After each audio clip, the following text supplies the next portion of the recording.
আসসালামু আলাইকুম। আজকে লগারিদমের দ্বিতীয় ক্লাসে ২ নং নিয়ে আলোচনা করব। ২ নং এর প্রথমে বলছে কি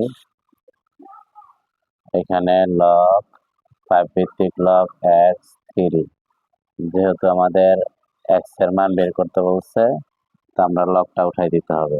লগটা উঠাই দিতে হলে ভিত্তিটা ডান পাশে বেস হয়ে যাবে। ভিত্তিটা ডান পাশে বেস হয়ে যায়, এখানে যে ভিত্তিটা ছিল ডান পাশে হয়ে যাবে বেস। তার মানে 5 3 বার গুণ করলে হয় 125। এখন আমাদের খ নঙে রয়েছে লগ x ভিত্তিক লগ 25, যেহেতু এখানে পাওয়ার আছে সংখ্যা, x এর মান বের করতে হবে। ডান পাশে চলে যাবে, আর ডান পাশে যে বেসটা সংখ্যাটা আছে বামে চলে আসবে।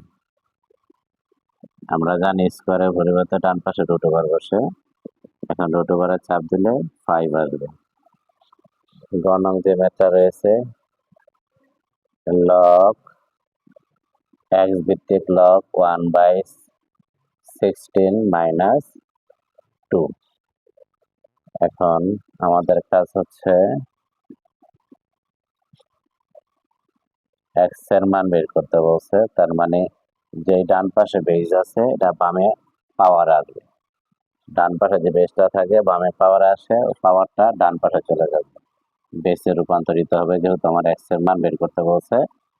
এখন মাইনাসের পরিবর্তে ভাগ, এটা মূলত x এর উপর স্কোয়ার, উপরে লব খালি রাখা যায় না 1/16। এখন আমরা যে কাজটা করবো উল্টিয়ে দিব, উপরের পার্টটা নিচে, নিচের পার্টটা উপরে। যেমন 1x² 16 1 দিয়ে ভাগ করলে মানের যদিও পরিবর্তন হয় না, আমরা এক লাইনে করলেও পারি। যখন না বুঝবো তখন এক লাইনে 2 লাইনে করো। স্কোয়ারের পরিবর্তে ডান পাশে রুট 16 চাপ দিলে 4 আসবে। এ ছিল আমাদের দ্বিতীয় নাম্বার ক্লাস।